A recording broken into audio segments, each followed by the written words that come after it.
Bonjour très chers amis et bienvenue sur Petro Attitude. Aujourd'hui nous voulons voir un autre métier, donc celui de grutier. Nous allons donc avoir tout à l'heure l'occasion de pouvoir découvrir qu'est-ce qu'un grutier, à quoi consiste ce job et est-ce que c'est important ou encore comment faire pour postuler à ce job. Merci encore et surtout soyez connectés sur Petro Attitude. Bye.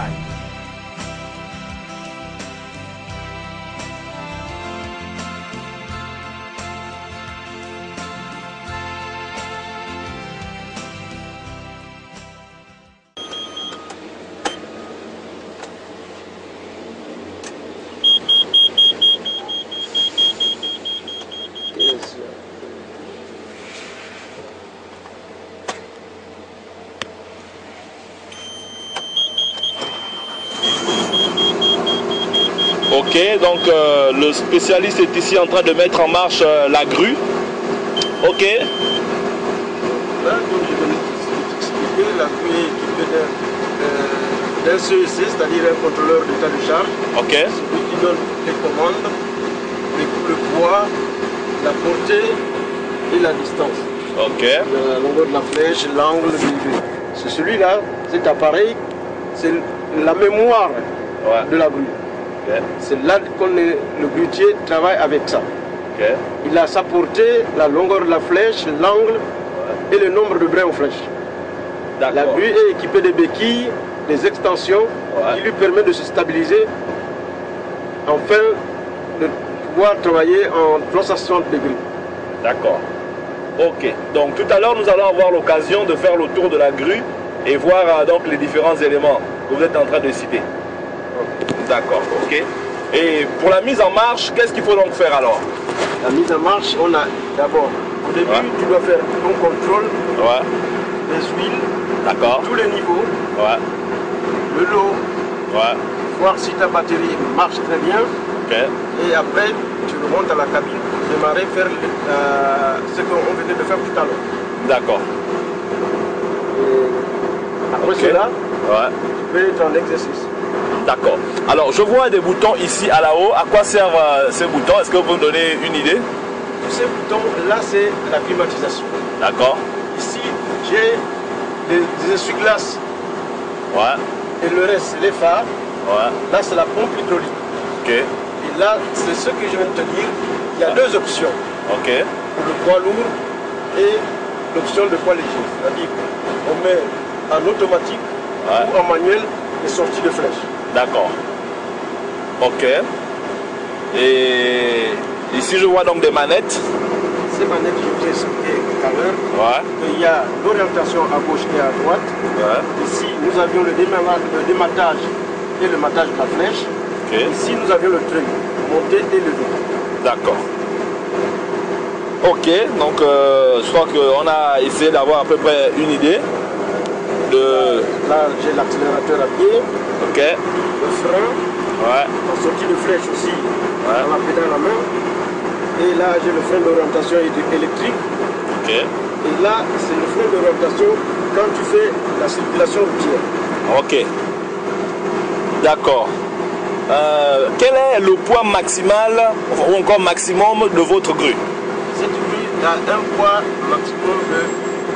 C'est une grue de 80 tonnes, mais elle peut lever jusqu'à 50 tonnes à partir de 3 mètres. D'accord. Donc 3,50 m, c'est la portée. C'est la portée, c'est-à-dire que le colis doit être au moins à 3,54 m. Tu as un poids de 45 et tu peux lever. D'accord. Ok, ben donc nous allons descendre et essayer de voir d'autres éléments, sauf si vous avez quelque chose encore à nous partager ici à l'intérieur. À l'intérieur de la cabine, on n'a plus rien à vous expliquer. D'accord. J'ai juste ces commandes que je peux, puisque en ce moment la grue n'est pas stabilisée, on n'a pas le temps de le faire, mais je vais vous montrer à peu près visuellement ce qu'on appelle le patin, les machines des extensions. Ok, d'accord, mais donc nous allons avancer alors. Merci. Ok. D'accord. Donc, si on récapitule, nous disons donc que le calage ici permet donc de stabiliser la grue. D'accord. Ok. Qu'est-ce que nous pouvons encore donc voir d'autre ici au niveau de la grue? Donc, est-ce qu'il y a d'autres éléments qu'on peut voir? Donc, nous avons ici, nous voyons à la haut ce crochet Voilà. Vous le voyez là-haut. Ouais. Et la petite boule que vous voyez en l'air, Ouais. c'est une boule qui nous permet à un certain niveau, si vous la touchez, ça va couper. Ok. C'est-à-dire, elle coupe au niveau de la cabine. D'accord. C'est que vous avez dépassé la limite de levage. De levage. D'accord. Ok, donc c'est un peu comme un système de sécurité alors. C'est une sécurité. Une sécurité. Ok. Et ce bras que nous voyons, ce grand bras. Le grand bras, c'est le vérin de flèche. D'accord. Vous voyez, quand vous dématez, elle sort, elle descend. Ouais. Vous matez la flèche, le vérin te permet de faire monter cette flèche. Le bras jaune que vous voyez. Ok, alors il y a une expression que j'entends revenir, mater et démater. Qu'est-ce que ça veut dire en français simple? En français simple, c'est baisser la flèche. Ah d'accord, donc baisser c'est mater. C'est lever la flèche. D'accord, allons-y doucement. Mater c'est Baisser la flèche. baisser la flèche, démater. Non, mater c'est lever la flèche. D'accord. Démater c'est baisser la flèche. D'accord, alors de toute façon vous l'aurez entendu, très chers amis téléspectateurs sur Petro Attitude. Ce sont donc ici des informations assez importantes que nous sommes en train de prendre. C'est aussi une grande expérience qui est donc ici en train d'être transmise. Ok. Quel a été pour vous le plus beau jour dans ce métier? Mon plus jour, c'est quand je rentre à la maison sans incident ou accident. Ouais. Ça, je me dis que c'est le beau jour de mon métier. D'accord. Cette grue que j'appelle mon bébé, Ouais. c'est l'outil de travail qui fait de moi ma vie. Ouais. Et la vie en mieux avec ma société. D'accord. Ok, merci.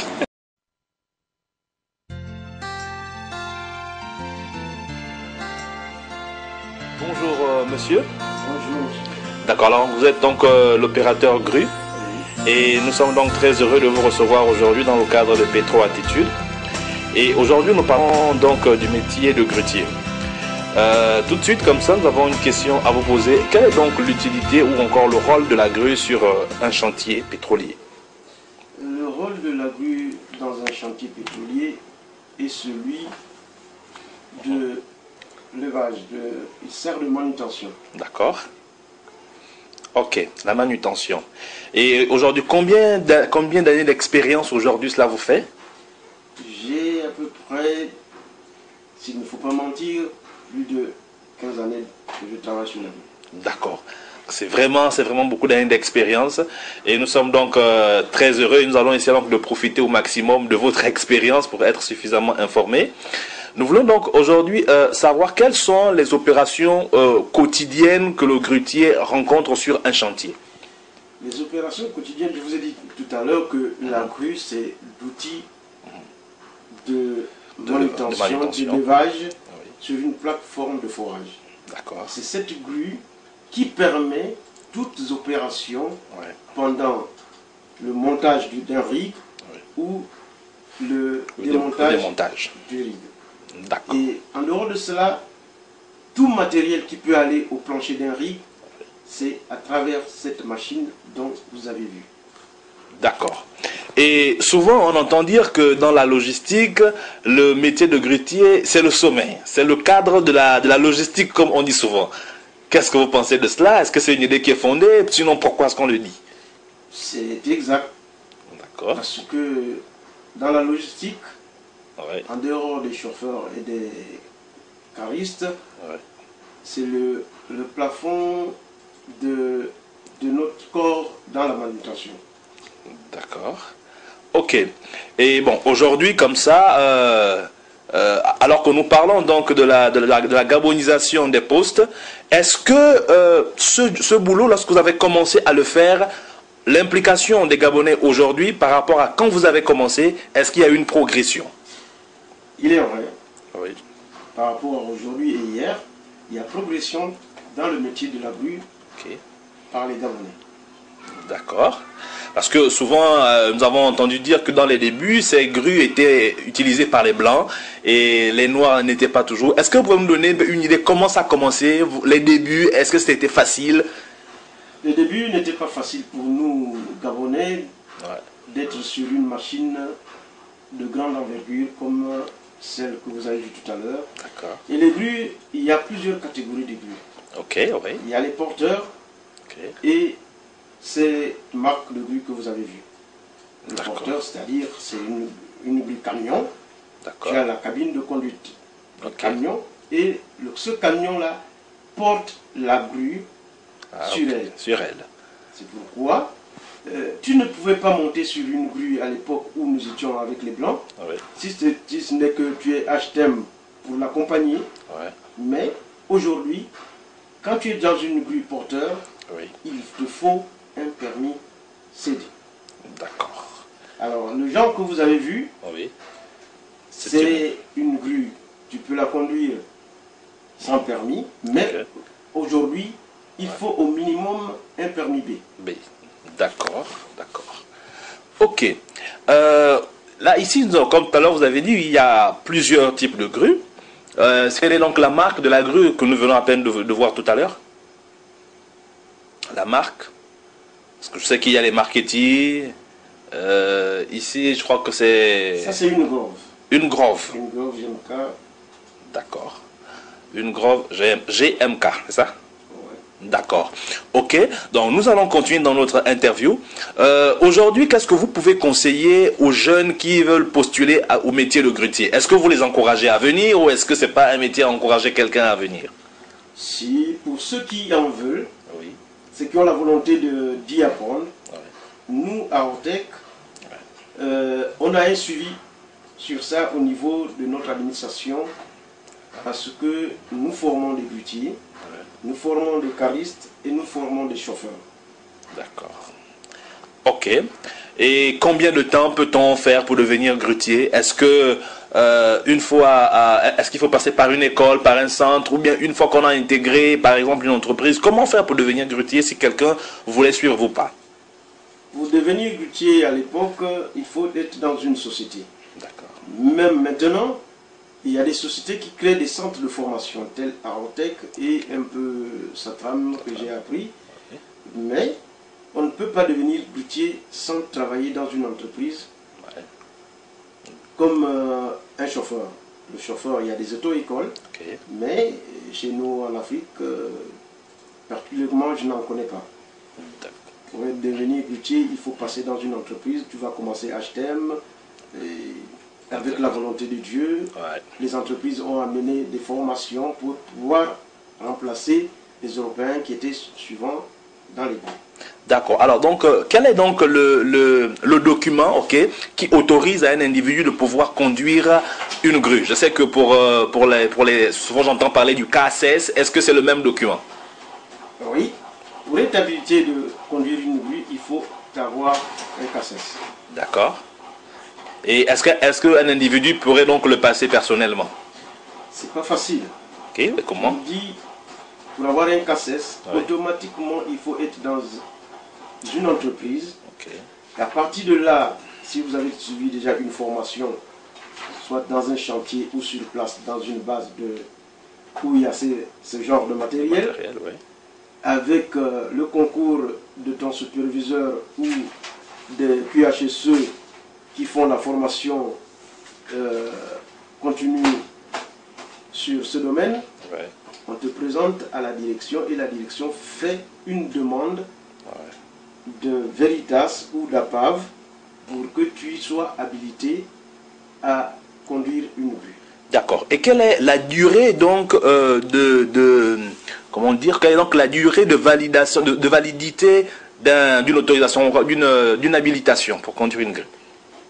Je vous dirais que ça n'a pas de durée. C'est un examen qu'on passe chez Veritas ou chez APAV.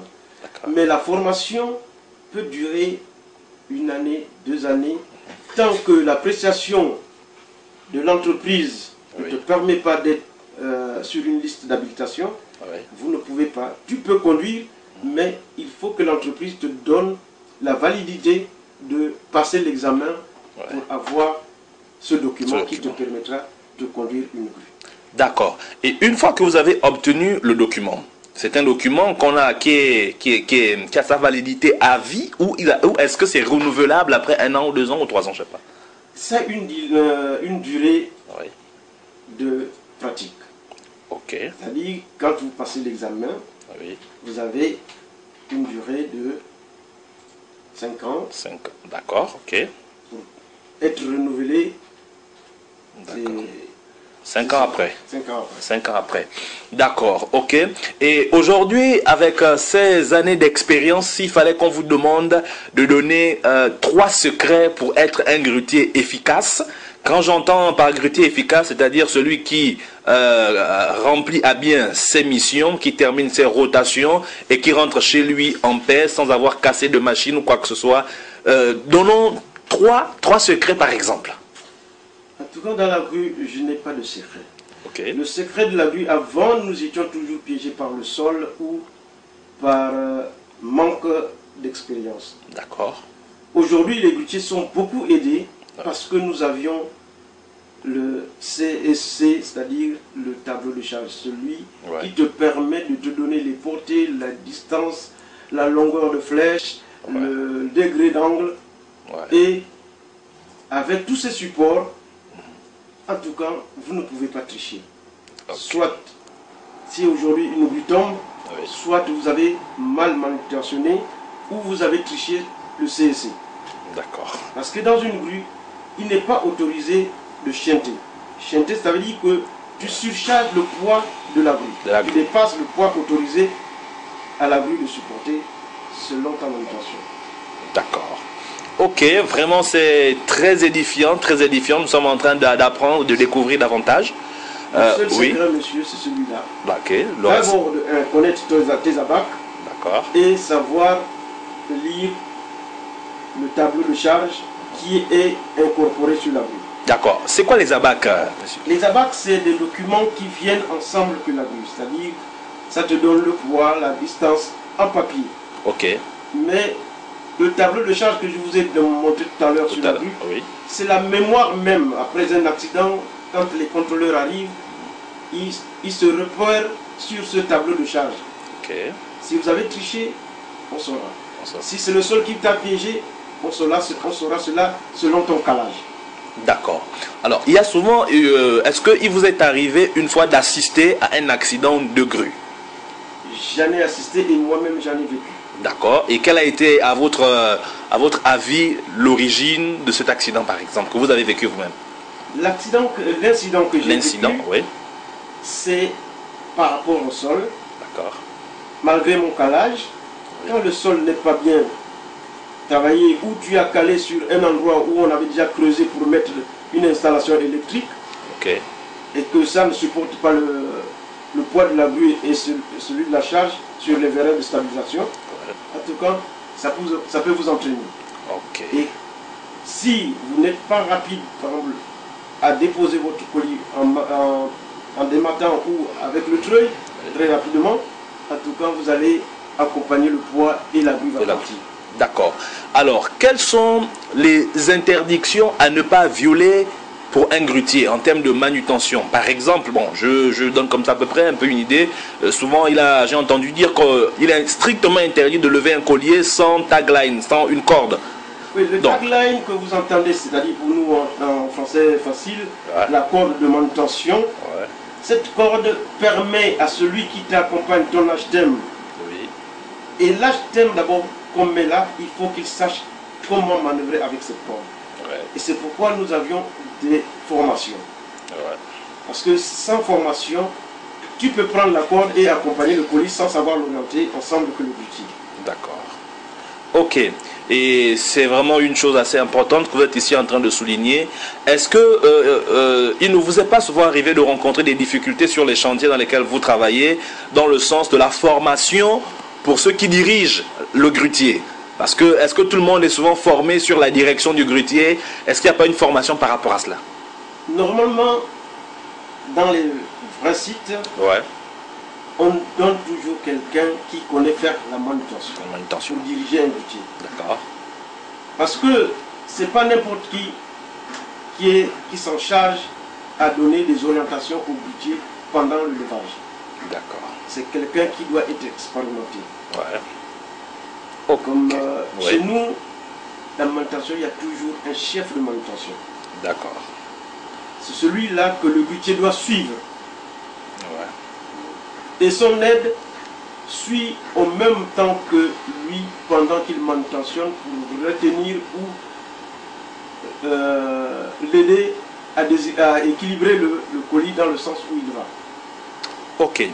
Alors donc, je vais repasser comme ça quelques activités que je vous ai souvent vu faire et puis poser quelques questions à ce sujet. Lors du rig move, comment se sent un grutier? Pendant le rig move, il y a des moments où le grutier est frustré parce que parfois on travaille à deux sur un même colis. Ok. Et si vous ne vous sentez pas stressé avec les colis qui arrivent, les camions qui amènent de plus en plus de colis, est-ce que vous ne vous dites pas ça va finir enfin quand cette affaire-là? Non. Dans une plateforme, oui, pendant ton travail, si tu es déjà stressé, ouais, en tout cas, il est mieux de rester en ville. Ouais. Parce que dans un chantier de forage, le travail est excessivement dangereux. Ouais. Il faut enlever le stress quand tu montes dans ta machine. D'accord. C'est un élément primordial qu'il faut enlever dans ta tête. Ok, enlever le stress lorsque on monte dans sa machine. Donc, vous l'aurez très bien entendu, très chers amis pétro-attitudiens, il faudrait donc bannir le stress lorsque vous abordez votre grue. Ok, donc nous allons continuer. Et durant l'activité du casing, qu'est-ce qui se passait exactement? Comment vous vous sentez? Quels sont les dangers, les potentiels dangers? Et qu'est-ce que vous avez remarqué souvent de mal là-dedans? Pendant la manutention de casing, oui, il y a plusieurs observations que nous, les grutiers, on constate.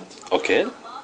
Tantôt, le chef de manœuvre, puisqu'il est au plancher, ouais, il suit le chef de poste, il suit le grutier en même temps, et des fois, il y a des dérives. Ok. Donc, c'est au grutier de savoir, qui est déjà expérimenté, qui fait ce boulot tout le temps, il sait comment il faut rentrer au plancher, au vidon, c'est-à-dire à la porte du plancher, okay, pour positionner le colis. Et que ceux qui sont avec toi, celui qui tient la corde de guidage, ouais, le tagline qu'on appelle en anglais, doit savoir accompagner la grue pendant son orientation vers le vidon, la porte du plancher. Okay.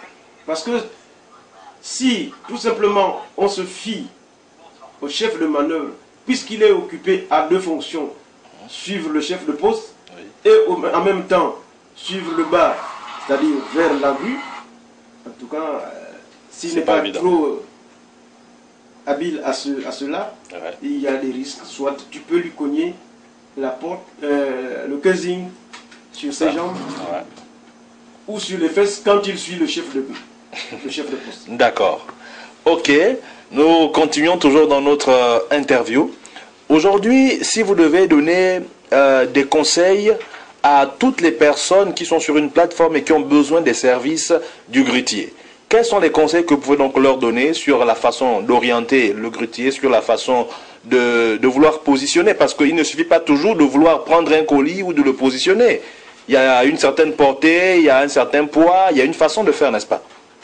Oui, c'est vraiment récurrent, ouais, dans une plateforme. Okay. Les gens, quand ils voient la grue avec un tonnage, par exemple, de 80 ou 90 tonnes, oui, ils croient à tout moment, quand il te dit envoie, c'est-à-dire il te dit de positionner là où il veut, ouais, ils croient que la grue a la même capacité quand tu sors la flèche. Okay. La grue au départ a un poids. D'accord. Et on ne sort jamais la flèche quand tu as déjà une charge. Alors, tu es obligé de démater. Okay. Et quand tu démates, tu perds le poids. Okay. À chaque portée, tu perds le poids. Ah, okay. Maintenant, quand la grue, le se coupe, c'est-à-dire que la sécurité, ouais, est arrivée à un certain endroit, tu ne peux plus avancer. Okay. C'est pourquoi on a toujours l'habitude de demander à ceux qui sont avec nous, il faut montrer l'emplacement du colis, là où ça doit quitter et là où ça va arriver. Pour éviter que le grutier fasse plusieurs déplacements. Parce que lui, il est le seul maître qui connaît là où il va positionner la grue et là où il va déposer son colis. D'accord. Alors, est-ce qu'il n'y a pas souvent un problème de communication entre le grutier et les employés sur la plateforme? Disons, souvent on dit les grutiers sont compliqués, ils sont difficiles à aborder. Qu'est-ce qui cause cette incompréhension à votre avis? l'incompréhension est telle que je viens de dire tout à l'heure. C'est-à-dire que le chef de manœuvre doit savoir là où il veut positionner son colis qu'il a demandé de lever. D'accord. Ils doivent être en communication avec le grutier permanent. Les HTM aussi, c'est-à-dire qu'il y a souvent ce qu'on oublie souvent dans les plateformes, on ne fait pas de pré-meeting job. Pré-job meeting. Pré-job meeting. C'est-à-dire qu'il faut d'abord qu'on s'assied, on voit l'environnement de ceux qui seront à côté de vous, parce qu'au forage, tout le monde travaille. D'accord. Pour éviter des dérives, on doit toujours sensibiliser les gens, qu'on va utiliser la grue, il y a des gens qui vont travailler à côté, et savoir banaliser l'emplacement de la grue, c'est-à-dire le cercle là où va travailler la grue. Ok, alors j'ai comme ça une autre question. La fiabilité de vos chaînes ou encore de, je sais pas comment vous l'appelez, de levage. Est-ce qu'il y a un suivi? Sinon, c'est après combien de temps? Parce qu'on sait quand même que c'est un risque aussi qu'on court. Est-ce que les chaînes peuvent se fracturer, par exemple? Bonne question. Ça a une durée. C'est-à-dire que dans tous les chantiers de forage ou partout ailleurs, il y a un service compétent qui vient donner les accords, c'est-à-dire qui vient certifier tous les appareils de levage qui sont sur la grue. Et nous aussi, le grutier doit s'assurer que le colis qu'il lève là où il va déposer ses crochets, ces parties-là sont certifiées. D'accord. Parce qu'il y a une certification qui se passe tous les 6 mois. Des couleurs, soit le jaune, le vert, etc. D'accord. Si un colis qui n'est pas certifié, le grutier a le droit d'arrêter la manutention et demander au compagnon ou au chef de chantier que on fait comment. Parce que s'il y a un risque, la présomption du colis que vous avez soulevé, la couleur n'est plus certifiée. Elle n'est pas certifiée. D'accord. Qui prendra les risques? Le grutier qui va lever ou le chef de manœuvre. Non, pas le chef de manœuvre. C'est-à-dire celui qui appartient le colis qu'on va faire. Parce que le chef de manœuvre, c'est quelqu'un qu'on désigne. D'accord.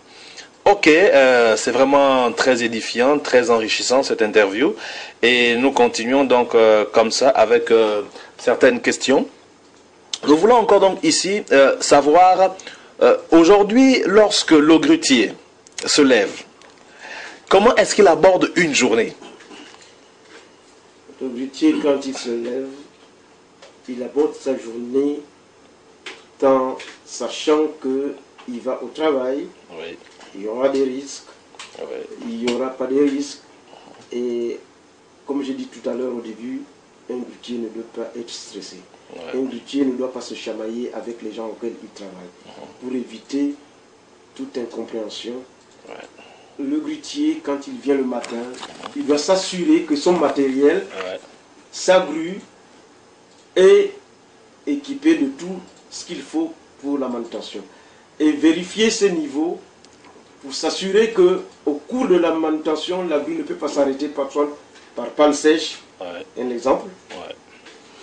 Savoir si ces vérins, les anti-retours de blocage, par exemple, les vérins sont équipés des clapets anti-retour. Si ça fonctionne bien, ou ça ne fonctionne plus bien. Éviter de voir s'il y a des petites fuites, et il doit annoncer toute anomalie à sa hiérarchie pour qu'enfin qu'il puisse aborder sa journée dans les bonnes conditions. D'accord, donc nous sommes en train de nous acheminer comme ça au terme donc de notre interview, et une interview d'ailleurs qui a été très enrichissante, et nous voulons comme ça ici vous donner l'opportunité de donner un mot de fin qui sera donc en guise de conseil pour d'autres personnes qui exercent dans la grue ou encore pour les nouveaux postulants à ce métier très intéressant. Je vous remercie de toute votre interview pendant ce temps. Le seul conseil que je peux donner aux jeunes ou à ceux qui veulent être grutiers, c'est d'être vigilant, de ne pas être stressé, de ne pas être distrait pendant son travail, et aborder la journée dans les bonnes conditions avec les autres, être gentil, passif, attentif, et vigilance oblige. D'accord. Ok, merci encore donc mesdames et messieurs, vous qui nous suivez donc sur Petro Attitude. Nous avons donc été aujourd'hui avec monsieur Manglé, alias monsieur Mopao, ok, qui est un grutier, voilà, depuis très longtemps, et nous avons donc bénéficié ici de son expérience. Ce sont donc des informations que vous ne trouverez pas toujours partout, et vous avez donc eu l'exclusivité sur Petro Attitude, la voix des pétroliers. Merci encore d'avoir suivi et au revoir, bye bye, ciao.